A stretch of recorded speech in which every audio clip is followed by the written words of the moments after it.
Okay, we open in the 70s at this camp, and it's a tryst tea.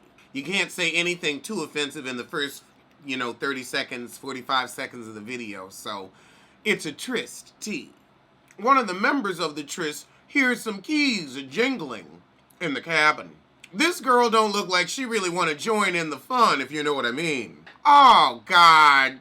So she's like, fuck it, I'm going to take my shirt off. Then they get impaled by some sword, and she fall out the bed. He stab her and drag her ass off. Oh, God, he taking ears as souvenirs. Oh, child, it's a massacre. Everybody gone. Child, that theme song a little corny.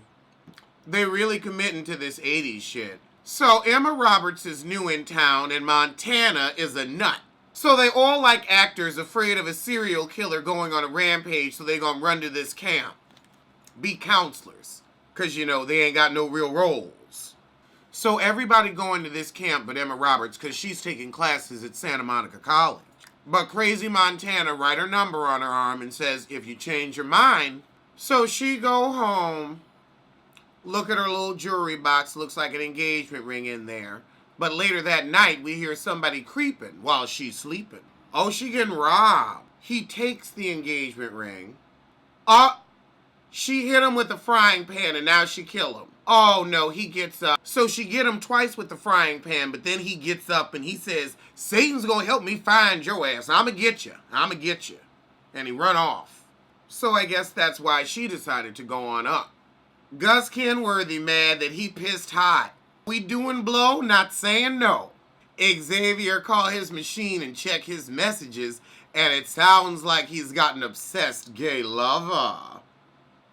I mean, that feathered hair is a giveaway. They getting gas, honey, and the gas man says, Molly, you in danger, girl. Don't go to that camp. The gas man says, you're all gonna die. Well, damn. Lord, now they done hit somebody. So they gonna take his broke ass back to the camp, because they fucked him up pretty good.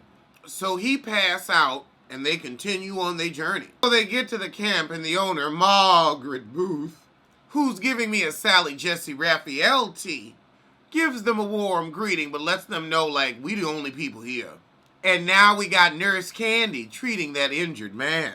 She say he just dehydrated, so she set him up with an IV. Oh, Lord, Margaret fighting the Lord's fight against filth, so she probably a big les.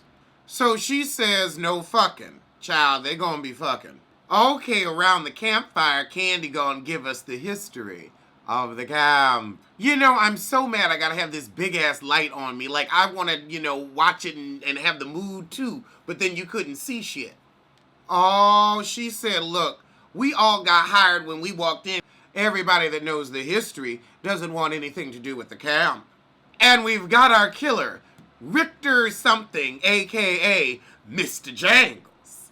Mr. Jangles. Oh, Mr. Jangles, honey, Mr. Jangles. Oh, he's a war vet. And he made an ear necklace of his kills, so that's what that ear shit was. Oh, Lord. And up comes the owner, and she's like, oh, you better tell that story right. Oh, my God. Oh, my God. She said only 9 died, not 10. And the heavens say, so Mr. Jingles is real. And that heifer lift up her hair, and she's earless. So the owner says Jesus came to her and, calmed her down, kept her still while the massacre was going on. And she was all bloody and shit. Okay, across the camp, that wounded man wakes up. He don't seem too happy to be back at that camp. Oh, and he's missing one of his ears. Not an earless tea. So the earless guy runs into Emma Roberts and he tell her she shouldn't be here.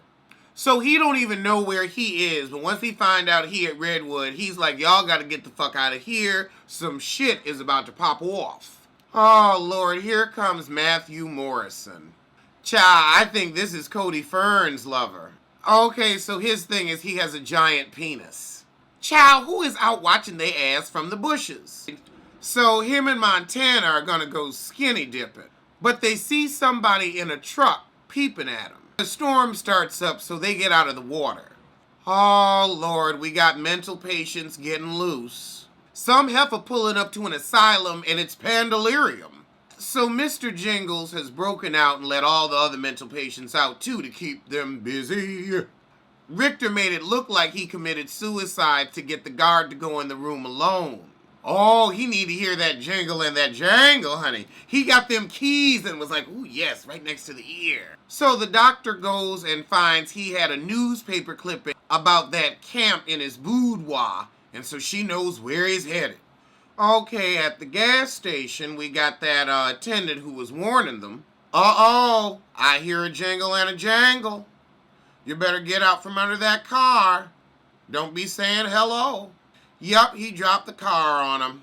And then he take his keys too. Lord, so now they're watching the World Games back at the camp and Gus Kenworthy feeling bad about himself.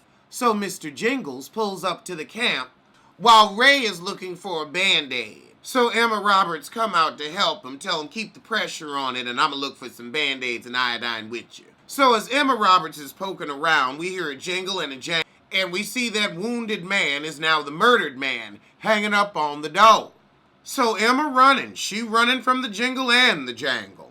God dang, Heifer, can you stop falling down every 10 seconds? I don't know why they're paralleling this to lighting the Olympic torch. She makes it back to the cabin all muddy, locking doors and shit, and she's like, Mr. Jangles is here.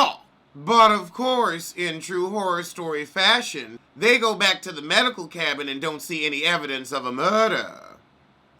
Or the wounded man. I'm not mad with this first episode. It wasn't what I was expecting, but you know what? It's cute. Oh, so they're like, okay, girl, you high, you tipsy, whatever. Later that night, Brooke hears the payphone and wants to know, well, who's calling? She wake up Montana. Montana sleep with a switchblade. She like, what? Well, girl, answer the phone. I don't give a shit. So she go out, answer the phone, and honey, it ain't nothing but a jingle and a jangle. Oh, God. And then we see the Night Stalker up in the hills saying, Satan, Satan, Satan. All right, well, that's where the shit ends. I'll see you next week.